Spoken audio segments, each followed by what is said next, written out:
شروع اللہ کے نام سے جو سب پر مہربان ہے۔ حضرت ابو ہریرہ رضی اللہ عنہ بیان کرتے ہیں، رسول اللہ صلی اللہ علیہ وآلہ وسلم تکبیر تحریمہ اور قرات کے درمیان کچھ دیر سکوت فرمایا کرتے تھے۔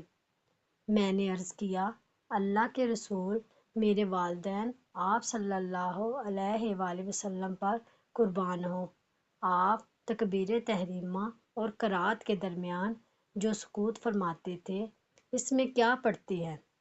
آپ صلی اللہ علیہ وآلہ وسلم نے فرمایا، میں یہ دعا پڑھتا ہوں، اے اللہ میرے اور میرے گناہوں کے درمیان ایسے دوری ڈال دے جیسے تو نے مشرق و مغرب کے مابین دوری ڈالی ہے۔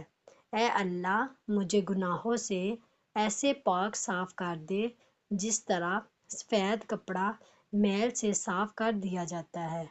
اے اللہ میرے گناہوں کو پانی، برف اور اولوں سے دھو دے۔ اللہ تعالی ہمیں حدیث مبارکہ پر عمل کرنے اور اپنی زندگیوں کو سنوارنے کی توفیق عطا فرمائے، آمین۔